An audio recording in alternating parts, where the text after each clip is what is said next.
Students, कल जो previous video था उसमें हम बेवरेज के बारे में पढ़ रहे थे। तो हमने उसमें टी को लिया था और आज हम बेवरेज के अंदर पढ़ेंगे कॉफ़ी। कॉफ़ी आप सबको पता ही है कि मतलब जो पूरा वर्ल्ड है उसमें जो सबसे ज़्यादा पिए जाने वाला पदार्थ बेवरेज है उसमें मोस्ट पॉपुलर है, क्योंकि कॉफ़ी जो है उसका रिफ़्रेशिंग माना जाता है, जो टेस्ट होता है और बहुत ज़्यादा उत्तेजक स्टिमुलेट करता है। इसलिए तो कॉफ़ी बेवरेज जो है हम उसको स्टार्ट करेंगे।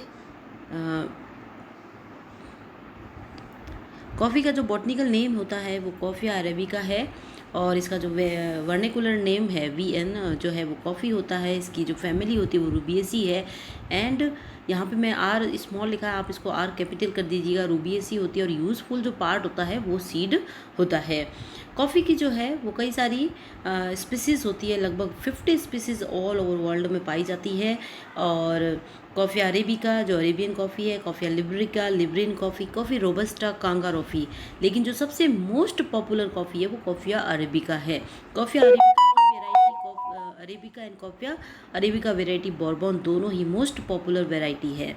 अगर हम बात करते हैं कि कॉफ़ी जो है उसका ओरिजिन एंड डिस्ट्रीब्यूशन कहाँ हुआ, तो जो कॉफ़ी है उसको सबसे पहले एबिसियन के ज़िला जो काफ़ा है उसमें देखा गया था। वहाँ के लोगों ने इसको उत्तेजक प्रभाव के रूप में और मादक पदार्थ के रूप में इसको लेना स्टार्ट किया था। फिर वहाँ के लोग इसके हैबिचुअल हो गए थे। इस तरह से कॉफ़ी का स्टार्टिंग हुआ था सब। और पूरे अगर आज वर्ल्ड की बात करें तो जो मोस्ट मतलब ज़्यादा जो सबसे ज़्यादा प्रोड्यूसिंग है कॉफ़ी का वो ब्राज़ील में होता है एंड देन कोलंबिया जो है वो नेक्स्ट है। और कॉफ़ी की उत्पत्ति जो है वो इथियोपिया में, मैंने अभी जैसे बताया कि इथियोपिया जो है उसको माना जाता है ओरिजिन। एंड वर्ल्ड में अगर हम भारत की बात करते हैं तो भारत में सबसे ज़्यादा कर्नाटका जो है साउथ में, वहाँ पे कॉफ़ी का प्रोडक्शन जो है वो ज़्यादा होता है। उसके बाद उड़ीसा, तमिलनाडु, केरला, आंध्र प्रदेश, वहाँ का जो एनवायरनमेंट है, वहाँ का जो क्लाइमेट है वो इसके बहुत ज़्यादा अनुकूल होता है साउथ का, इसलिए यहाँ पर कॉफ़ी ज़्यादा प्रोडक्शन होती है। तो there are over 120 species of coffee. मैंने अभी जैसे बताया कि कॉफ़ी की जो 120, लेकिन मोस्टली जो है वो 50 स्पीसीज ही अभी तक ज्ञात है, which is grown from seed and the two most popular are coffee arabica and which contains of 60 to 80% of the world coffee production and coffee canephora known as robusta and which accounts of about 20 to 40%. Coffee arabica is preferred for its sweeter taste while coffee canephora as a higher caffeine content. Coffee arabica has its origin and highland of Ethiopia and Boma Plateau of Sudan and was the result of hybrid between Coffea canephora and Coffea eugenioides of body text. उसके बाद जब हम बात करते हैं इसके botanical character की, coffee के बीच कुछ इस तरह से दिखते हैं। कॉफ़ी जो है उसकी महक ही बड़ी एकदम सुहावनी सी और बहुत ही रिफ़्रेशिंग होती है। मतलब कहीं पे भी अगर कॉफ़ी बन रही है तो आप इसकी खुशबू से ही पता लगा देंगे कि यहाँ कॉफ़ी बन रही है। इसके जो फ्रूट्स होते हैं वो रेड कलर के होते हैं। आइए इसकी बॉटनिकल कैरेक्टर के बारे में देखते हैं। कॉफ़ी का जो प्लांट होता है वो झाड़ी नुमा होता है, बुशी टाइप का होता है। 5 to 10 उसकी मीटर हाइट्स होती है और इसकी जो शाखाएं हैं वो बढ़ोतरी होती रहती है। इसका जो स्टेम है वो इरेक्टेड होता है और वुडी होता है और जो लीव्स होती बिल्कुल सिंपल होती है और ऑपोजिट रूप में व्यवस्थित अरेंज्ड होती हैं। लीफी जो है वो जो इनकी होती है वो शाइनी, मतलब उसकी जो इंटरपिट्यूल एकदम चाय की तरह बिल्कुल चमकीली होती है।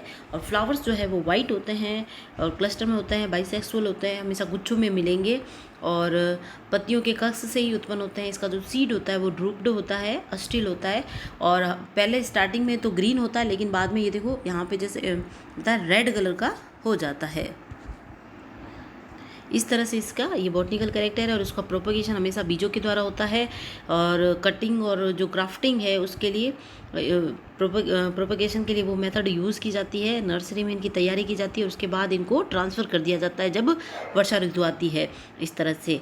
और प्रोसेसिंग जो है कॉफ़ी का वो 2 मेथड से होता है, ड्राई एंड इसका वेट मेथड, ड्राई कॉफ़ी का जो ये मेथड है बहुत ही ज़्यादा पॉपुलर है। ड्राई मेथड में कॉफ़ी के फलों को जो सुखा दिया जाता है और उनका छिलका हटाकर उनको हलिंग मशीन जो होती है उसमें बीजों को फलों से अलग कर दिया जाता है। एंड बीजों को जब भूनते हैं तो उसमें फ्रेगरेंस हो जाती है, फिर उसका पाउडर बना दिया जाता है। लेकिन जो ड्राई मेथड से बनी हुई कॉफ़ी जो होती है वो इतनी अच्छी नहीं मानी जाती है, इसलिए जो वेट मेथड है उससे बनी हुई कॉफ़ी जो होती है बहुत ही ज़्यादा स्वादिष्ट होती है, क्योंकि इसमें फर्मेंटेशन किया जाता है बीजों का, तो उसमें एक अलग सा स्वाद विकसित हो जाता है। तो वेट मेथड के द्वारा जो बनी हुई कॉफ़ी होती है वो ज़्यादा अच्छी मानी जाती है। तो जो फल होते हैं उनको पल्पिंग मशीन में डालकर उनका गूदा अलग कर दिया जाता है, उनको फिर वाटर से धोया जाता है और उनकी जो पतली झिल्लीनुमा है उसको हटाकर इनमें जल में रख दिया जाता है और फिर इन बीजों का फर्मेंटेशन किया जाता है। और फर्मेंटेशन जो है उससे इस बीजों में एक बहुत ही कॉफ़ी के जो स्वीट्स होते हैं उसमें एक बहुत अच्छा टेस्ट डेवलप हो जाता है। देन इन बीजों को पीस कर उनको भून कर पाउडर बनाकर इनको पैकिंग करके मार्केट में सप्लाई के लिए दे दिया जाता है। अब इसका अगर हम ये बॉटनिकल कैरेक्टर जो है वो मैंने इसको बता दिया आपको इसमें। और ये प्रोपेगेशन जो है 2 टाइप मेथड है, प्रोसेसिंग जो है 2 टाइप मेथड है। मेन जो इसका केमिकल कॉम्पोजिशन है, केमिकल कॉम्पोजिशन जैसे हमने उसमें देखा था चाय में कि जो थियोल होता है वो बहुत ही ज़्यादा मतलब थियोल जो है उसकी वजह से चाय में एक अलग सा खुशबू होती है। तो इसमें भी कैफियोल नाम का एक केमिकल होता है और 10 to 13% पाया जाता है। तो कॉफ़ी का स्वाद, कॉफ़ी का रंग, कॉफ़ी की जो सुगंध होती है वो इन सब रासायनिक पदार्थों की वजह से, जिसमें कैफियोल जो है 10 to 13% इसकी वजह से होता है। कॉफ़ी में कैफ़ीन नाम का एक एल्कोलॉइड होता है और वो उत्तेजना और रिफ्रेशिंग गुण के लिए बहुत ज़्यादा पॉपुलर है। और कॉफ़ी में प्रोटीन भी होता है, सेल्यूलोज भी होता है, शुगर भी होता है। कॉफ़ी जो है उसके अंदर अगर हम बात करते हैं उसका यूजेस, तो कॉफ़ी सबसे ज़्यादा बेवरेज यानी कि पेय पदार्थ के रूप में काम में ली जाती है। ये एक रिफ्रेशिंग और स्टिमुलेटर के रूप में इसको माना जाता है और इसमें चिकोरी या मोल्टेड पाउडर के साथ इसको मिलाकर फॉरेन में पिया जाता है। और कॉफ़ी जो है उसका मेडिसिन यूज़ भी किया जाता है। कॉफ़ी जो है वो पादपों के लकड़ी का मतलब पादपों की जो वुडी होता है ना, तो उसके लकड़ी भी यूज़ ले ली जाती है। कॉफ़ी के बीजों में एक फैकेलाइट नाम का विशिष्ट पदार्थ प्लास्टिक के लिए बनाया जाता है। और कॉफ़ी में कैफीटॉक्सिन नाम का एक कोई कॉफ़ी जो होती है वो विषाक्त पदार्थ, रासायनिक पदार्थ भी रहता है, इसलिए इसका ज़्यादा सेवन नहीं करना चाहिए। अच्छा, कॉफ़ी जो है वो डायूरेटिक भी होती है। अगर ज़्यादा कॉफ़ी पीते हैं तो शरीर में पानी की कमी हो जाती है, क्योंकि जो है कॉफ़ी जो है उससे बार बार यूरिन की समस्या हो जाती है।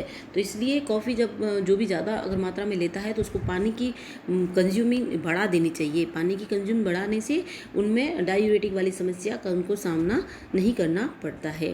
तो ये हो गए हमारे दोनों ही बेवरेज, टी एंड कॉफ़ी। अब आप इन दोनों को एक जब भी कॉफ़ी में नोट्स पढ़ने के बाद कॉपी में आप इन दोनों के बना दीजिएगा और उससे फिर इनका तुलना जो है कंपैरेटिव स्टडी जो होती है वो हमेशा ही बेटर रहती है। तो हमें याद भी जल्दी होता है और क्या कहते हैं उसको जब हम कोई भी चीज़ पढ़ते हैं तो जब दोनों का कंपैरेटिव करके पढ़ते हैं तो हमें बहुत जल्दी याद होता है, समझ में भी आ जाता है। तो चाय और कॉफ़ी ये 2 बेवरेज आपके कोर्स में था। तो होपफुली आपको ये वीडियो यूज़फुल लगा होगा और समझ में आया होगा। Thank you so much.